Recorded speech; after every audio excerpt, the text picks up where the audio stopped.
Bom, vamos lá. Léo, primeiro de tudo, a gente tá falando muito de política, e muita gente Sim. fala: "Mas o que que é ser conservador, ser liberal?" O pessoal confunde muito isso. Eu mesma, às vezes, vou estudar, vou ler para entender. O que que é ser conservador e ser liberal?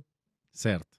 Bom, eh, já respondendo, pode me colocar na parede, fica à vontade, eu sou liberal, E aí tá. você já fala conservador, liberal e as diferenças também, que é E pra galera saber. exato.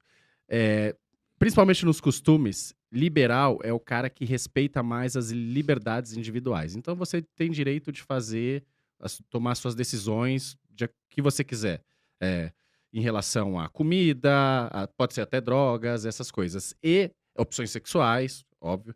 E o conservador não, ele tende a achar que você deve se comportar de algumas maneiras. Então, por exemplo, um liberal, ele vai ser a favor de liberar as drogas, por exemplo, né? E o conservador não, vai falar as drogas fazem mal, a gente tem que proibir. Um liberal vai ser a favor do casamento gay, por exemplo, né? Um conservador não, pode falar assim, eu acho que existe homem e mulher, eu não acho que tem que ter casamento gay, né? Então, eu sou liberal, por quê?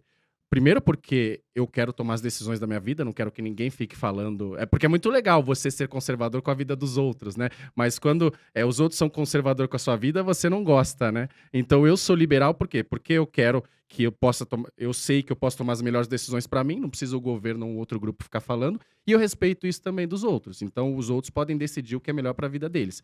E também porque, por exemplo, vou pegar uma questão de drogas. Você tem várias evidências de que você proibir guerras, drogas, etc., não funcionou. Então você tem evidência de que você liberar, então você permitiu o acesso de uma maneira controlada, você conseguiu reduzir, por exemplo, o consumo de drogas, por exemplo. Então essa basicamente a diferença nos comportamentos, né, nos costumes entre liberal e conservador. Mas você acha que isso de liberar drogas, por exemplo, não envolve também a questão, não só essa questão de, né, tráfico, etc, mas a questão de dinheiro, de ter porque assim, eu não vi, até queria que você citasse um lugar aonde de repente liberaram as drogas, enfim, e foi mais que foi positivo. Não que eu seja liberal ou conservadora, Sim, mas sim, assim, exato, você exato. não acha que isso Exato. também, Léo, é perigoso até por uma questão de segurança da vida das pessoas, tráfico, enfim, outros problemas? Não, com certeza. Olha só, eu não quero que ninguém use. Eu não quero que as pessoas usem mais drogas, eu quero que as pessoas usem menos drogas, porque de fato faz mal.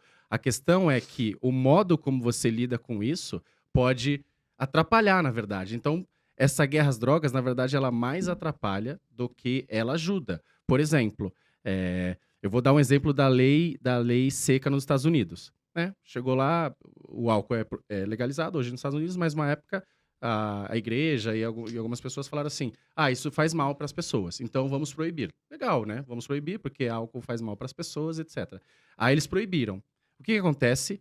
O álcool, né, as bebidas que eram vendidas de forma legalizada, né, passaram a ser vendidas de forma clandestina. As pessoas não pararam de consumir do dia para a noite.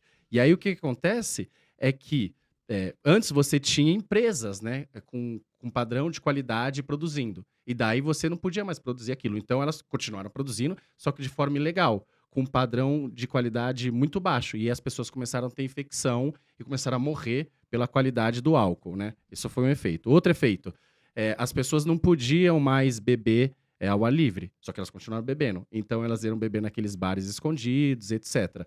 E aí o que acontecia? A fiscalização ia lá. E aí o dono do bar chegava muitas vezes, pô, libera eles aí. E aí aumentou muito a corrupção. Então você aumentou a corrupção. E aí você, como proibiu vários players de entrar no mercado, só sobrou alguns poucos. Então você gerou monopólios, tipo Al Capone, por exemplo, né? Vários gangsters surgiram nessa época. Então, a intenção era boa, legal, concordo, só que não funcionou. Você teve mais criminalidade, mais corrupção, mais morte por álcool. Os Estados Unidos viu, falou assim: a gente fez besteira. E aí pegou, e aí revogou essa lei seca, né? Que foi uma das poucas aí revogada na Constituição Americana. Então, eu vou dar dois exemplos. A política antitabagista e a guerra às drogas. A política antitabagista teve muito sucesso. É só você ver.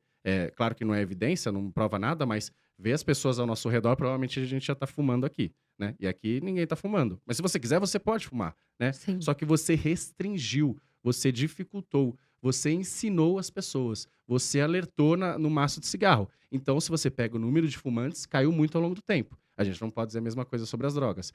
Primeiro que os dados não são confiáveis, segundo que as pessoas não necessariamente estão usando menos drogas do que antes. Ou seja, se o objetivo é reduzir, o que acontece é que você não reduziu e, na verdade, não está tendo tanto efeito.